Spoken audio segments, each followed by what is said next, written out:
అంతటా ఇజ్రాయిల్ అందరూ బయలుదేరి దాను మొదలుకొని బెయర్ షేబా వరకును గిలాదు దేశము వరకును వారి సమాజము ఏకమనసు కలిగి మిస్పాలో యెహోవా సన్నిధి కూడెను. దేవుని జన సమాజమునకు చేరిన వారు ఇజ్రాయేల్ గోత్రములన్నిటికీ పెద్దలుగా ఉన్నవారే కత్తి దూయు 4 లక్షల కాలు బలము కూడుకొనిరి. ఇజ్రాయేలు మిస్పాకు వచ్చి ఉన్నారని బెన్యామీయులను వినిరి.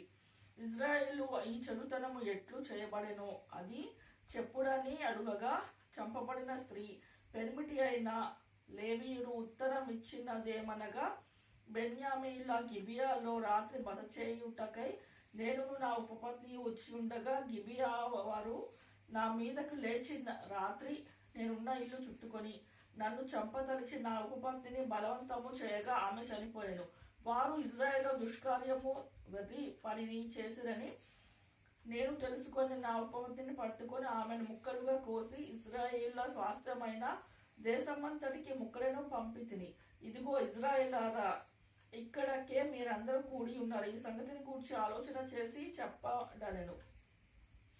చెప్పుడెను. అప్పుడు జనులందరూ ఏకీభవించి లేచి, మనలో ఎవడనూ తన గుడారంనకు వెళ్ళడు, ఎవడనూ తన ఇంటికి వెళ్ళడు. మనము గిబియా ఎడల జరపవలసిన దానిని నెరవేర్చుటకై చీట్లు వేసి దాని మీద పోదుము. జనులు బెన్యామీయుల గిబియాకు వచ్చి ఇజ్రాయిలలో జరిగిన వెర్రితరము విషయమై పగ తీర్చుకొనుటకు వెళ్ళు వారి కొరకు ఆహారము తెచ్చుకున్నటకై మనము ఇజ్రాయేల్ గోత్రములన్నిటిలో 110 మంది మనుషులను 1000కి 100 మందిని 10,000 మందికి 1000 మందిని ఏర్పరచుకొందుము రండని చెప్పుకొనిరి. కాబట్టి ఇజ్రాయేల్ అందరూ ఒక్క మనుష్యుడైనట్లు ఏకీభవించి ఆ ఊరి వారితో యుద్ధము చేయుటకు కూడిరి. ఇజ్రాయేలు బెన్యామీనీయులందరి యొద్దకు మనుషులను పంపి, మీలో జరిగిన ఈ చెడుతనమేమిటి? గిబియాలో ఉన్న ఆ దుష్టులను అప్పగించుడి, వారిని చంపి ఇజ్రాయిల్లో నుండి దోషమును పరిహరింప చేయుదమని పిలిపింపగా, బెన్యామీలు తమ సహోదరులకు ఇజ్రాయిల మాట విననొల్లక యుద్ధంనకు బయలుదేరవలెనని తమ పట్టణంలో నుండి వచ్చి గిబియాలో కూడుకొని ఆ దినంన బెన్యామీలు తమ జనసంఖ్యను మొత్తము చేయగా 700 మంది అయిన గిబియా నివాసులు గాక కత్తి దూయ సమర్థులై పట్టణం నుండి వచ్చిన వారు 26,000 మంది అయిరి. ఆ సమస్త జనంలో నెరవేర్చబడిన 700 మంది ఎడమ చేతి వాటము గలవారు. వీరిలో ప్రతివాడును గురిగా వంచబడిన తల వెంట్రుక మీదికి వడిసెల రాయి తప్పక విసరగలవాడు. బెన్యామీయులు గాక ఇజ్రాయిలలో ఖడ్గము దూయు 4 లక్షల మంది లెక్కింపబడిరి. వీరందరూ యోధులు. వీరు లేని బెతేలుకు పోయి ఇజ్రాయిళ్లకు బెన్యామీయులతో చేయవలసిన యుద్ధంనకు మాలో ఎవరు ముందుగా వెళ్ళవలనని దేవుని యొద్ద నుండి మనవి చేసినప్పుడు యెహోవా యూదా వంశస్థులు ముందుగా వెళ్ళవలెనని సెలవిచ్చెను. కాబట్టి ఇజ్రాయేలు ఉదయంనే లేచి గిబియాకు ఎదురుగా దిగిరి. ఇజ్రాయేలు బెన్యామీయులతో యుద్ధము చేయగా బయలుదేరినప్పుడు ఇజ్రాయేలు గిబియా మీద పడుటకు యుద్ధ పంక్తులు తీర్చగా బెన్యామీయులు గిబియాలో నుండి బయటకు వచ్చి ఆ దినంన ఇజ్రాయేల్ 22,000 మందిని నేల కూర్చిరి. అయితే ఇజ్రాయేల్ ధైర్యం తెచ్చుకొని తాము ఎదుట ఎక్కడ యుద్ధ పంక్తిలో తీర్చిరో ఆ చోటనే మరలా యుద్ధము జరగవలెనని తమ్మను తాము యుద్ధ పంక్తులుగా తీర్చుకొనిరి. మరియు ఇజ్రాయిలు పోయి సాయంకాలం వరకు యెహోవా ఎదుట ఏడ్చుచు, మా సహోదరులైన బెన్యామీయులతో యుద్ధము చేయుటకు తిరిగిపోదుమా అని యెహోవా యొద్ద విచారణ చేయగా, యెహోవా వారితో యుద్ధము చేయబోవుడని సెలవిచ్చెను. కాబట్టి ఇజ్రాయేలు 2వ దినంన బెన్యామీయులతో యుద్ధము చేయరాగా 2వ దినంన బెన్యామీయులు వారిని ఎదుర్కొనుటకు గిబియాలో నుండి బయలుదేరి వచ్చి ఇజ్రాయిలలో 18,000 మంది నేల కూల్చి సంహరించిరి. వీరందరూ కత్తి దూయువారు. అప్పుడు ఇజ్రాయిల్ అందరూ జనులందరూ పోయి బేతేలునకు ప్రవేశించి ఏడ్చుచు సాయంకాలం వరకు అక్కడ యెహోవా సన్నిధిని కూర్చుండుచు ఉపవాసం ఉండి దహన బలులను సమాధాన బలులను యెహోవా సన్నిధికి అర్పించిరి. ఆ దినములలో యెహోవా నిబంధన మందసము అక్కడనే ఉండెను. అహరోను మనుమడును ఎలియాజరు కుమారుడైన ఫినెహాసు ఆ దినములలో దాని ఎదుట నిలిచువాడు. ఇజ్రాయిలు మరలా ఆ సహోదరులైన బెన్యామీయులతో యుద్ధమునకు పోదుమా మానుదమా అని యెహోవా యొద్ద విచారణ చేయగా, యెహోవా వెల్లుడి, రేపు నీ చేతికి వారిని అప్పగించదనని సెలవిచ్చెను.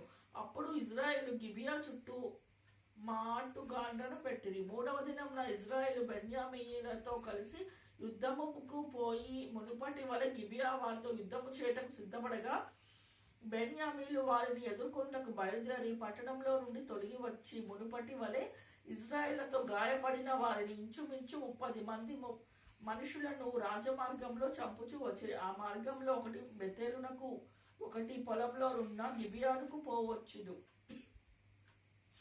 బెన్యామీలు మునుపటి వలె మన ఎదుట నిలవలేక కొట్టబడిన ఉన్నారని అనుకున్నారు. కానీ ఇజ్రాయేలు మనము పారిపోయి వారిని పట్టణంలో నుండి రాజమార్గంలోనికి రాజయుధము రండని చెప్పుకొని ఉండి, ఇజ్రాయేల్ అందరూ తమ చోట నుండి లేచి బయల్తామారులో తమ్మును తాము యుద్ధమునకు సిద్ధపరచుకొనులోగా ఇజ్రాయేల్ మాటుగాండ్రును ఒక చోటి నుండి గిబియా బట్ట బయటి మార్గమున త్వరగా వచ్చాడు. అప్పుడు ఇజ్రాయేల్ అందరిలో నుండి ఏర్పరచబడిన 10,000 మంది గిబియా ఎదురుగా వచ్చినందున కఠిన యుద్ధము జరిగెను. అయితే తమకు అపాయము తటస్థమైనదని బెన్యామీయులకు తెలియలేదు.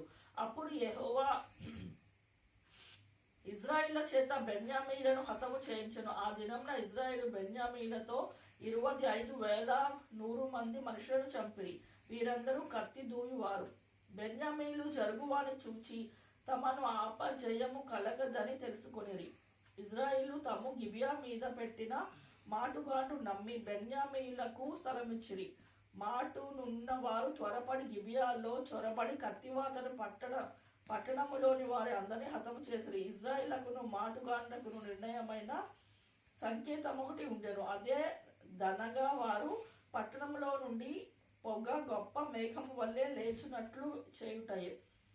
ఇజ్రాయేలు యుద్ధము నుండి వెనుక తిరిగినప్పుడు బెన్యామీయులు వీరి మొదటి యుద్ధంలో అపజయం పొందినట్లు మన చేత ఓడిపోదురు కదా అనుకొని చంపబడిన ఆరంభించి ఇజ్రాయేలుతో ఇంచుమించు 30 మంది మనుషులను హతము చేసిరి. అయితే పట్టణము నుండి ఆకాశము తట్టు స్తంభ రూపంగా పొగ పైకి లేవ ఆరంభించి బెన్యామీయులు వెనుక తట్టు తిరిగి చూచిరి. అప్పుడు ఆ పట్టణం అంతయు ధూమమయమై ఆకాశముకు ఎక్కుచుండెను. ఇజ్రాయేలు తిరిగినప్పుడు బెన్యామీయులు తమకు అపజయము కలగదని తెలుసుకొని విశ్రాంతి నొంది ఎడారి మార్గము తట్టు వెళ్ళుదామని ఇజ్రాయేలు ఎదుట వెనుకకు తిరిగి రాని యుద్ధము తెరమబడగా పట్టణంలోనికి వచ్చిన వారు మధ్య మార్గమందే వారిని చంపిరి. ఇజ్రాయేలు బెన్యామీయులను చుట్టుకొని తరిమి తూర్పు దిక్కున గిబియాకు ఎదురుగా వారు దిగిన స్థలంలో వారిని తొక్కుచుండిరి. అప్పుడు బెన్యామీయులలో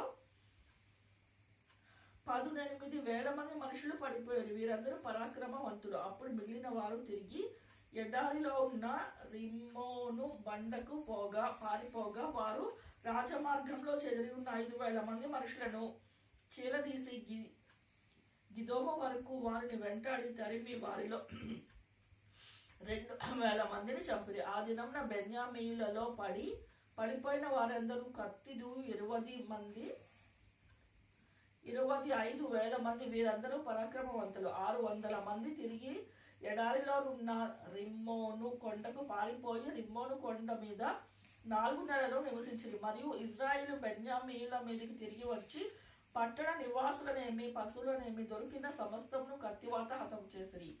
ఇదియుగాక వారు తాము పట్టుకొనిన పట్టణములన్నిటిని అగ్ని చేత కాల్చివేసిరి.